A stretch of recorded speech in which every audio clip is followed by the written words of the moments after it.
Көрші тұратын әуес апам мен ақан ата аузын ашса, жүрегі көрінетін аңқылдаған керемет жандардың бүкіл ауыл-аймақ құрмет тұтушы еді.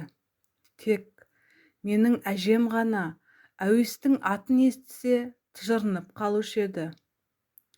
Онысын түсінбейтінмін. Тек бертінде ғана сырын ұқтым. Бір күні шешем даладан айқайлай кіріп, апа, жүріңізші, әуес әжем есік алдында құлап қалыпты, аяқ-қолы тырысып қалыпты, орнынан тұрғыза алмай жатырмыз, деген жан ұшырған даусын естідік. Әжем әуелгіде түсінбей аңтарылып тұрып қалды. Сәлден соң санасына сәуле түскендей, ақыры ұрған екен ғой, деді. Ол кезде баламыз, ештеңе түсінбедік. Көрші қолаң жиылып барып, әуес әжені оңалта алмады. Аудан орталығына көлікпен жеткізген екен. Ауруханада бір жеті жатқан соң, дәрігерлер сал ауруы орнынан тұрып жүріп кетуі неғайбыл, дайындала берсеңіздер де болады деп шығарып салыпты. Содан әуес әже төсекке таңылды, бір қол, бір аяғы жансыз. Біреудің көмегі болмаса, өзі тамақтана да алмайды. Бала шағасы біраз қарайласқанымен бәрінің отбасы бар, бәрі жөнімен тарасты. Содан әні кетеді, міне кетеді деген әуес әжеміз бақандай 10 жылдан артық өмір сүрді. Бұл кезде біз де ес жиып етек жапқанбыз. Бала кезден көкейіме жатталып қалған сырды ақыры шыдай алмай бір күні әжемнен сұрадым. Әжемнің ұрған екен ғой деген сөзі расында да сан жылдар маза бермей құпияны білмекке деген құмарлық басып келген растын. Әжем бипаздап отырып әңгімесін бастады. Әуез екеуміз араға апта салып, осы ауылға босаға аттағанбыз. Айлас әйел мұңдас дегендей, екеуміз қатар түскеннен кейін расында да бір-бірімізден сыр жасырмай жақсы араласатынбыз. Әуестен кінә жоқ қой, бәрі де қыздарынан. О жазған топырлатып бірінен кейін бірін 4 қызды дүниеге әкелді. Одан кейін үміті үзілген еді балалы болудан. Арманда кетпесін деді ме, жаратқан о тілегінде қабыл қылды ғой. Кейіннен 2 ұлды болды.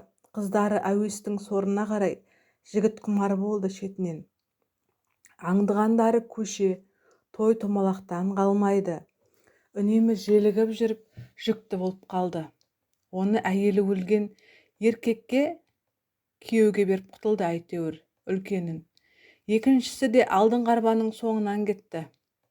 Ол да босаға аттамай жатып, аяғы ауырлап қалып масқара болды.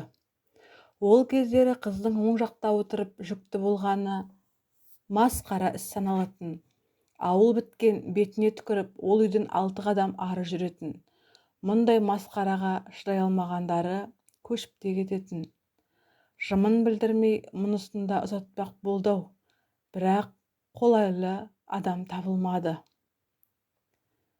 Көзінен жас құрғамайтын болды әуестің. Қайтыстың байғұс шеше ғой.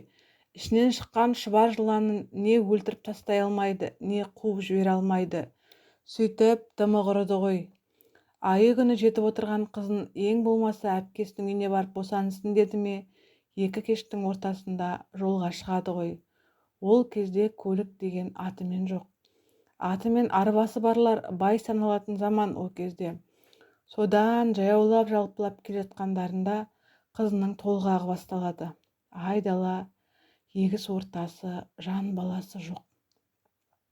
Содан қызы баласын босана алмай әбден қиналады ғой. 2 бейбақ, 2 жақтап не істерлерін білмей аласұрады. Таң атқанға дейін бебеу қаққан қызы ақыры босанып, бала келеді дүниеге. Кіндігін пышақпен қиып, орайтын киімі де жоқ, бидайдың сабағын жұлып, соған ораған сиды. Әбден қиналып естен танған қызы баланы тастап кетейік дейді. Шеше байғұс үйіне апарса шалының кіргізбейтін анық.